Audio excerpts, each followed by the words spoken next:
Hello everyone. आज के इस वीडियो में हम कुछ important questions Bihar static general knowledge का कवर करने वाले हैं और हर एक सब्जेक्ट से हम वो इम्पॉर्टेंट क्वेश्चंस देखेंगे जो आपके आने वाले किसी भी एग्जाम के लिए काफ़ी इम्पॉर्टेंट है। जैसा कि आप सबको पता है कि ये हमने बिहार ऐसा ये स्पेशल सीरीज चला रखा है जिसमें आज 8वां दिन है और भी बहुत सारे जो 7 वीडियोस हैं उस पे काफ़ी सारे इम्पोर्टेंट टॉपिक्स हमने बहुत इम्पोर्टेंट क्वेश्चंस हमने और टॉपिक्स हमने उसमें इंक्लूड करे हैं। वो सारे वीडियोस अगर आपने अभी तक नहीं देखा है तो एक बार प्लीज़ उसको रिवाइज कर लीजिएगा। तो यहाँ पे सबसे पहले मैं स्टार्ट करना चाहूँगी बिहार स्टैटिक जीके से। यहाँ पे कुछ क्वेश्चंस मैंने मिडिवल हिस्ट्री से लिया है क्योंकि मिडिवल हिस्ट्री से इस टाइप के क्वेश्चंस आपसे एटलीस्ट 2-3 मार्क्स के पूछे ही जाते हैं, तो मुझे जो भी इम्पोर्टेंट क्वेश्चंस लगे हैं वो मैंने यहाँ पे इंक्लूड किया है। फर्स्ट ऑफ ऑल जो हमारा क्वेश्चन है वो है बिहार के किस भाग से सर्वप्रथम पूरा पाषाण कालीन औजार प्राप्त हुए हैं? तो ये कहाँ से हुआ है? ये दक्षिणी भाग से हुआ है। ओके। बिहार को जानने के लिए सर्वाधिक प्राचीन साहित्यिक स्रोत क्या है? तो ये अथर्ववेद है। काफी इंपॉर्टेंट क्वेश्चन है ये। नेक्स्ट क्वेश्चन देख लेते हैं। बिंबिसार ने मगध साम्राज्य की राजधानी कहाँ बनवाया था? तो ये पाटलिपुत्र से कंफ्यूज बिल्कुल नहीं होना है अपने को, ये था गिरिब्रज। मौर्यकालीन नगर प्रशासन में कितनी समितियों का सहयोग प्राप्त था? तो ये 6 समितियों का सहयोग प्राप्त था। तृतीय बौद्ध संगीति का आयोजन कहाँ किया गया है? जस्ट इससे पहले वाले में आई मीन डे 7 में हमने ये सारी चीजें कंप्लीट करी है काफी अच्छी तरीके से। वहां पे एक बार रिवीजन कर लीजिएगा फ्रेंड्स। यहाँ पे तृतीय बौद्ध संगीति के बारे में पूछा जा रहा है, तो ये पाटलिपुत्र में इसको आयोजित किया गया था। प्रसिद्ध सूफी संत मखदूम सरफुद्दीन याहिया मनेरी की दरगाह कहाँ स्थित है? काफी बार ये क्वेश्चन पूछा गया है और आगे भी पूछे जाने की संभावना काफी ज्यादा है। तो ये बिहार शरीफ में इनका दरगाह है। ओके। नेक्स्ट क्वेश्चन है तुगलक काल के समय में बिहार की राजधानी कहाँ थी? तो ये बिहार शरीफ में थी। और मिथिला के कर्नाट वंश के शासकों की राजधानी कहाँ थी? तो ये सिमरावगढ़ में थी। आगे क्वेश्चंस देखते हैं। इब्राहिम लोदी के शासनकाल में बिहार का वह सूबेदार जिसने सुल्तान के विरुद्ध विद्रोह किया था? तो ये दरिया खान नुहानी। काफी इंपॉर्टेंट क्वेश्चन है। इनफैक्ट सारे के सारे क्वेश्चन से काफी इंपॉर्टेंट है। जो नहीं आता है प्लीज उसको पेन पेपर लेके नोट डाउन कर लीजिएगा, किसी भी एग्जाम में आपके काम आएगा।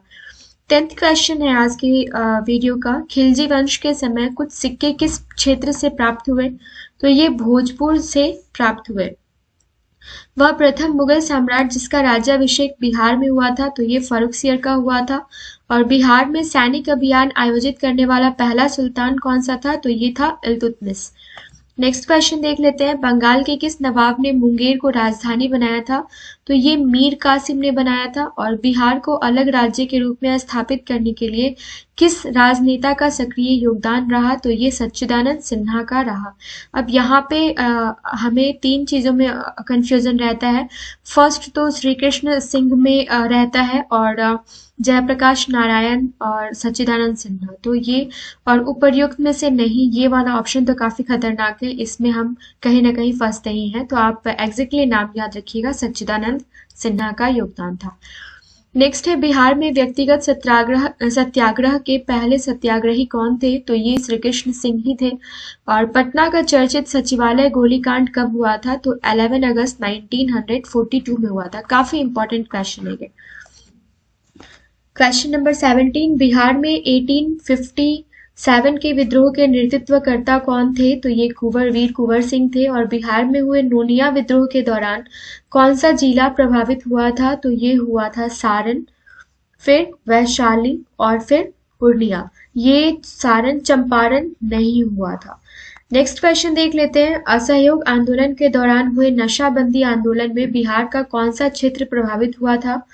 तो ये हुआ था आपको उपर्युक्त में से कोई नहीं, उपर्युक्त में से एक से अधिक। तो यहाँ पे क्या क्या हुआ था?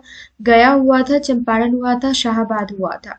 ओके। और पटना पटना भी आप लेके चल सकते हैं। बिहार में किसान आंदोलन को प्रसारित करने में महत्वपूर्ण योगदान किसका किसका था?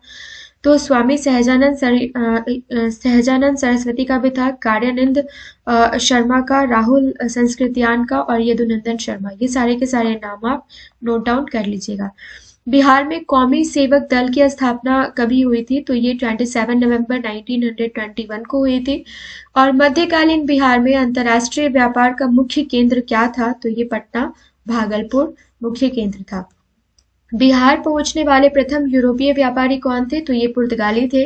और बिहार में होम रूल आंदोलन के अध्यक्ष कौन थे? तो ये मजहरुल हक थे।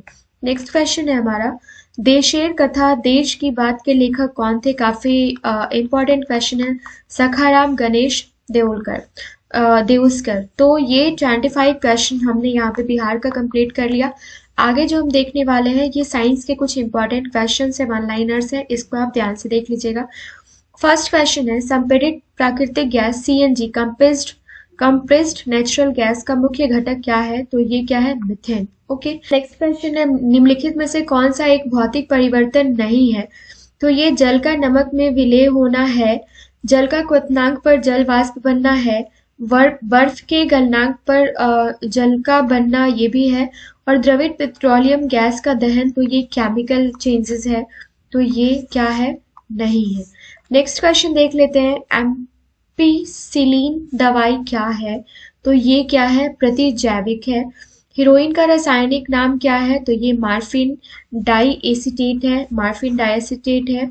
और नेक्स्ट क्वेश्चन देख लेते हैं, बर्तनों में नॉन स्टिक सतह के लिए प्रयुक्त होता है, तो ये होता है टेफ्लॉन का। काफी इंपॉर्टेंट क्वेश्चन है और काफी बार पूछा भी जा चुका है। फिर यहाँ पे ये क्वेश्चन हमने यहाँ पे रिपीट करा है। नेक्स्ट क्वेश्चन देखते हैं, राइफल चलाने पर लगने वाला झटका किसके संरक्षण का उदाहरण है? तो ये रेखीय संवेग के संरक्षण का उदाहरण है। प्रयोगशाला में सर्वप्रथम जीन का संश्लेषण करने वाला वैज्ञानिक कौन है? तो ये हरगोविंद खुराना है। चंद्रमा पर वायुमंडल न होने का क्या कारण है? वहां सभी गैसों का वर्ग मध्य मूल वेग उनके पलायन वेग दैट इज एस्केप वेलोसिटी से अधिक होता है।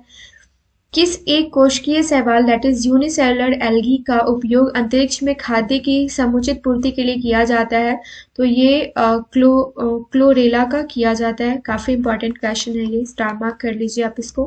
प्राकृतिक रबर किसका बहुलक है? पॉलीमर है, तो ये आइसोप्रीन का है। नेक्स्ट है, किसके काल में बोर्ड ऑफ रेवेन्यू की स्थापना हुई थी? तो ये वॉरेन हेस्टिंग्स के शासन काल में हुई थी। ये हम आ गए हैं, आप इसको पॉलिटी में ना लेकर आप इसको ले लीजिए हिस्ट्री में। पॉलिटी नहीं है, आप इसको हिस्ट्री में ले लीजिए। फिर किस अंग्रेज को प्रशासनिक सेवा का जनक कहा जाता है? तो ये लॉर्ड कॉर्नवालिस को कहा जाता है। कलकत्ता में स्थित फोर्ट विलियम कॉलेज की स्थापना किसने की? तो लॉर्ड वेलेस्ली ने की। और टेंसी एक्ट या काश्तकारी अधिनियम कब लागू हुआ? तो ये 1822 में हुआ। बैरकपुर में सैन्य विद्रोह कब आरंभ हुआ? तो ये 1824 में हुआ। और नेक्स्ट है, किस गवर्नर जनरल का कार्यकाल शिक्षा सुधारों के लिए माना जाता है? तो ये विलियम बेंटिक का माना जाता है। कलकत्ता मेडिकल कॉलेज की स्थापना कब और किसने की? तो ये 1835 में लॉर्ड विलियम बेंटिक ने की। काफी इंपॉर्टेंट क्वेश्चन है ये। और बालिका हत्या पर प्रतिबंध कब लगाया गया था? तो ये 1830 में लगाया गया था। किसे भारतीय प्रेस का मुक्तिदाता कहा जाता है? तो ये मैटकॉफ को क्या कहा जाता है। और इनाम कमीशन की स्थापना किसने की थी? तो ये लॉर्ड डलहौजी ने की थी। ये क्वेश्चन आई थिंक सो आपको काफी कम आज तक देखने को मिला होगा।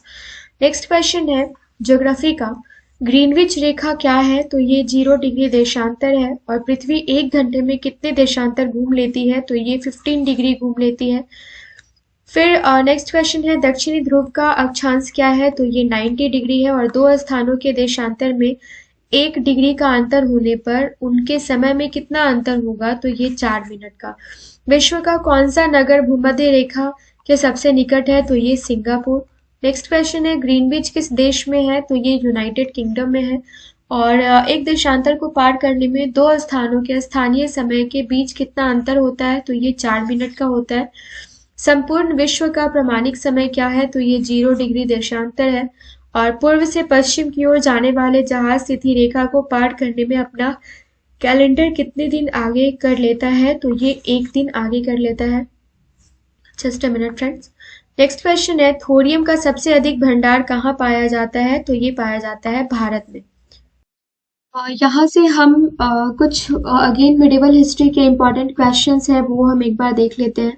कुछ इम्पोर्टेंट क्वेश्चंस हैं जो मुझे लगा था स्लाइड्स प्रेजेंट करने के बाद में भी कि हाँ ये सारे क्वेश्चंस भी मुझे यहाँ पे ऐड करना चाहिए, तो ये सारे क्वेश्चंस मैंने यहाँ पे डाले हैं आपके लिए। सो वन बाय वन सारे के सारे क्वेश्चंस को हम यहाँ पे रिवाइज कर लेते हैं।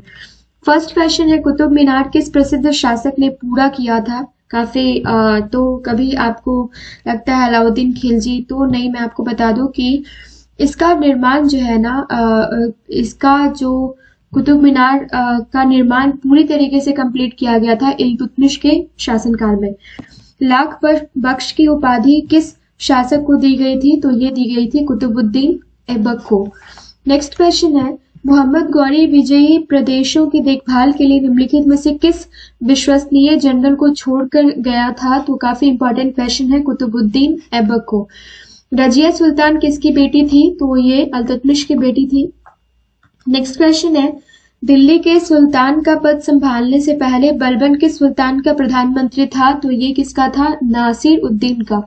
दिल्ली सल्तनत का राज्यकाल कब समाप्त हुआ था? तो ये हुआ था 1526 में। नेक्स्ट क्वेश्चन, निम्नलिखित में से किसको शक्तिशाली सैन्य बलों के एक समूह चिहाल गनी के विनाश का श्रेय दिया गया था? तो ये दिया गया था बलबन को। और चंगेज खान ने जलाउद्दीन का पीछा करते हुए किसके शासनकाल में भारत की सीमाओं पर आक्रमण किया था? तो ये किया था इल्तुतमिश के शासनकाल में। नेक्स्ट क्वेश्चन, मदुरई तक सफलतापूर्वक बढ़ने वाला दिल्ली का जनरल कौन था? तो ये कौन था? ये था मलिक काफूर। स्वयं को दूसरा सिकंदर सानी कहलाने वाला सुल्तान कौन सा था? तो ये था अलाउद्दीन खिलजी। आगे यहाँ से क्वेश्चन देखते हैं, पॉलिटी के कुछ इंपॉर्टेंट क्वेश्चंस यहाँ पे है। संविधान के अनुच्छेद 330 में किसका वर्णन है? तो ये लोकसभा में अनुसूचित जाति एवं जनजाति के लिए स्थान है इसमें। कौन सा बिल संसद के दोनों सदनों में विशेष बहुमत से पास होना अनिवार्य है? तो ये संविधान संशोधन संबंधित बिल है। संविधान की 8वीं अनुसूची में कितनी भाषाएं हैं? तो ये टोटल 22 भाषाएं हैं संविधान की 8वीं अनुसूची में। मूल कर्तव्यों का वर्णन संविधान के किस अनुच्छेद में है? तो ये अनुच्छेद 51A में है, आर्टिकल 51A में है। संविधान के निर्माण में कौन सा दल शामिल नहीं था? तो ये हिंदू महासभा जो है ये शामिल नहीं था। नेक्स्ट क्वेश्चन है, उपराष्ट्रपति को पद से हटाने के लिए संकल्प किसके द्वारा पेश किया जाता है? तो ये राज्यसभा के द्वारा पेश किया जाता है। आप सबको पता होगा कि राज्यसभा के जो चेयरपर्सन होते हैं ये उपराष्ट्रपति ही होते हैं। पंचायत राज्य से संबंधित संविधान के 73वें संशोधन विधेयक पर अपनी सम्मति किस समिति ने प्रकट की थी? तो ये संयुक्त संसदीय समिति ने प्रकट की थी। नेक्स्ट क्वेश्चन है, भारतीय संविधान की मुख्य प्रस्तावना क्या है? तो ये विचार, अभिव्यक्ति, विश्वास, आस्था और उपासना। 31 अक्टूबर 1947 को जब भारत की संविधान सभा पुनर्गठित हुई थी तब घटी हुई सदस्य संख्या कितनी थी? तो ये थी 299।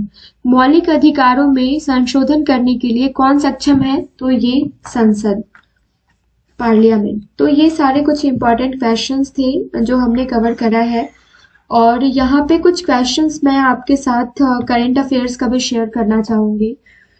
कौन सी कंपनी ने इंडिया ग्रीन एनर्जी अवार्ड को टाइटल को जीता है? तो ये टीवीएस मोटर ने जीता है। काफी इंपॉर्टेंट क्वेश्चन है। Who has recently been appointed by Adidas as a global ambassador?